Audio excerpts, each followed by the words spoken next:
imagem muito precisa daquilo que está acontecendo, não apenas com as livrarias, mas com o comércio brasileiro.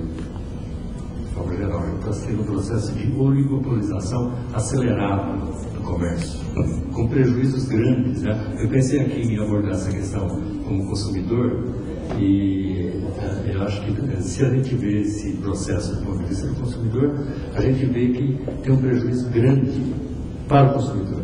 Não apenas do ponto de vista econômico, claro, esse prejuízo é mais a longo prazo, mas tratando-se de livrarias, a gente tem esse prejuízo do ponto de vista cultural, que é uma coisa muito séria, para um país que é soberano, um país que é independente, para uma sociedade que tem uma produção própria, que tem que dar vazão a essa produção. E a imagem que me ocorreu é uma imagem muito popular, que a gente, que é muito esclarecedora a respeito disso. E vocês todos aqui devem conhecer essa imagem. Tá? Se a gente coloca na carroceria de um caminhão, se a gente coloca panelas de barro e panelas de ferro, a gente sabe o que vai acontecer. Se a gente não colocar um estopo, um polipolho, uma coisa ali, para proteger um pouco, a gente sabe o que terá naquela carroceria de caminhão no final dessa viagem. Né? E a viagem que a gente está vendo aqui, a viagem que a gente está assistindo. Cheia de lendas, né? Cheia de lendas. Lendas a respeito da informática, do mundo eletrônico, lendas que vêm desde os anos 70, né? Que quando se fala que o mundo eletrônico vai acabar com a leitura, vai reduzir a leitura e tal, cheia de lendas. Né? E uma lenda grande, uma lenda que é muito, hoje em dia tem uma força terrível, que é essa ideia da autonomia do mercado. A gente tem que pensar um pouco, não só como comerciantes de livros, como vendedores de livros, também como produtores e como consumidores, a gente tem que pensar um pouco a respeito dessa lógica que vai se impondo. Né? Dentro dessa lógica, né, qual que é o prejuízo? É uma lógica que favorece as panelas de ferro, claro. Se a gente não pensar no polibolha, né, a gente sabe que as de barro vão ser moídas nesse processo. Qual que é o prejuízo? Né? Um dos prejuízos fundamentais que a gente tem aqui, né, é uma quebra na diversidade cultural. Esse é um prejuízo fundamental. Claro, o grande impõe seu padrão. O grande impõe, em certas áreas da produção que eu acompanho mais, por exemplo, eu gosto muito de história, eu acompanho muito a historiografia. Eu vejo uma riqueza de produção nas universidades que não aparece nas livrarias. Porque tem a lógica do grande editor, a lógica do grande vendedor, a lógica do oligopólio, que impõe aquilo que vai vender e não aquilo que interessa para o conhecimento. E esse é um prejuízo que é fundamental, que é grande. Né? Uma outra coisa, para a vida cultural de forma geral. As livrarias, eu sou de um tempo em que em São Paulo a gente frequentava livrarias para ter debate com os autores. A gente frequentava livrarias onde a gente tinha lançamento de livro, mas também tinha palestras, tinha um cafezinho, tinha uma caipirinha e tal, uma conversa com os autores. Era um fator de vida cultural. Essa coisa a gente foi perdendo. Por mais que algumas das grandes redes tentem fazer isso, a gente foi perdendo. Porque mesmo isso, mesmo esta programação é perpassada por essa lógica do grande. Né? Então aqui acho que a gente tem um problema. Né? Eu vejo aqui que a reflexão está muito avançada quanto a isso, mas temos um problema. Então a gente tem que avançar mais nisso.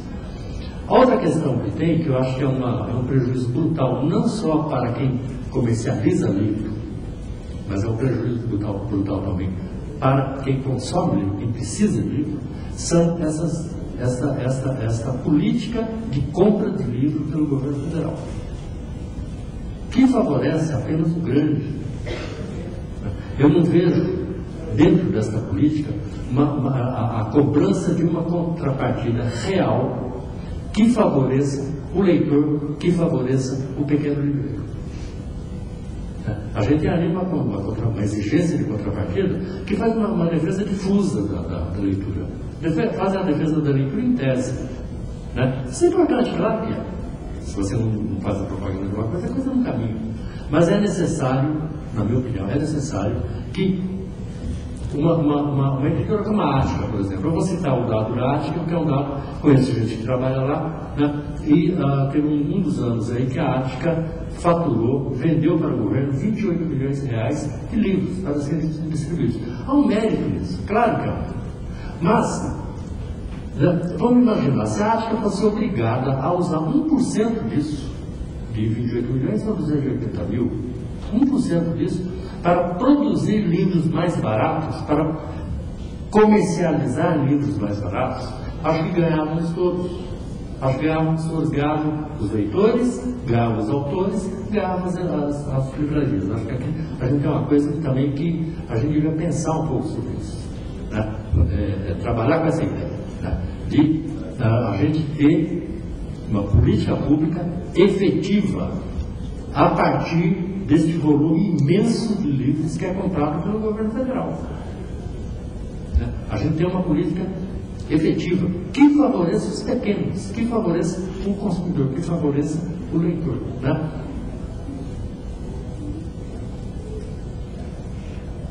Do que eu consigo imaginar, né, da pequena experiência, a editora com a qual eu trabalho, ela não tem porte para entrar num processo como esse. A editora é muito pequena, ligada a um partido político que também é muito pequeno, né? Então as nossas margens de comercialização são muito restritas. E a gente enfrenta os problemas do mercado, né? Agora,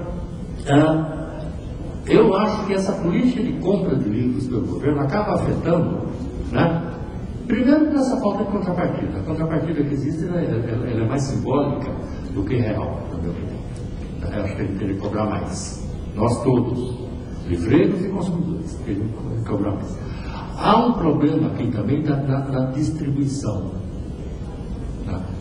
Grande. O Maneco se falou disso aqui, e é um problema com o qual a gente convive. Quem trabalha nesse meio convive. Eu sou jornalista e tenho uma experiência grande com a imprensa popular, Retrato do Brasil, com esse tipo de imprensa, desde os anos 70 com o Jornal Movimento. É um tipo de imprensa que não sobrevive porque não tem distribuição. Você fica na mão da editora Abril, que é dona das duas grandes distribuidoras que tem hoje. Só a cidade de São Paulo tem mais 5 mil bancas.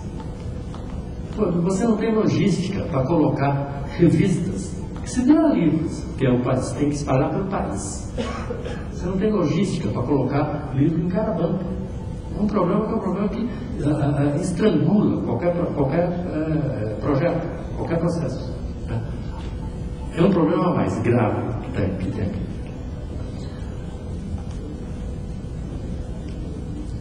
Eu não quero aqui chover no molhado. A gente está falando de coisas que eu estou tentando falar como consumidor, como alguém que vê na outra ponta, né? Mas o que eu acho que é um ponto que é importante, que a gente tem que refletir e trabalhar com esse ponto, né? É essa questão da regulamentação. Né? Quando a gente, hoje é muito forte essa ideia de que o mercado é autônomo, o mercado tem que definir tudo e tal, tudo isso. Gente, isso favorece, essa é a lógica da panela de ferro. Isso favorece o grande. A gente tem que exigir que as políticas públicas forneçam as polibolhas para a gente botar nessa carroceria, para ajudar a defender essa diversidade, para ajudar a caminhar com essa diversidade, que tem um interesse cultural e tem um interesse político no país como esse, que é fundamental, né?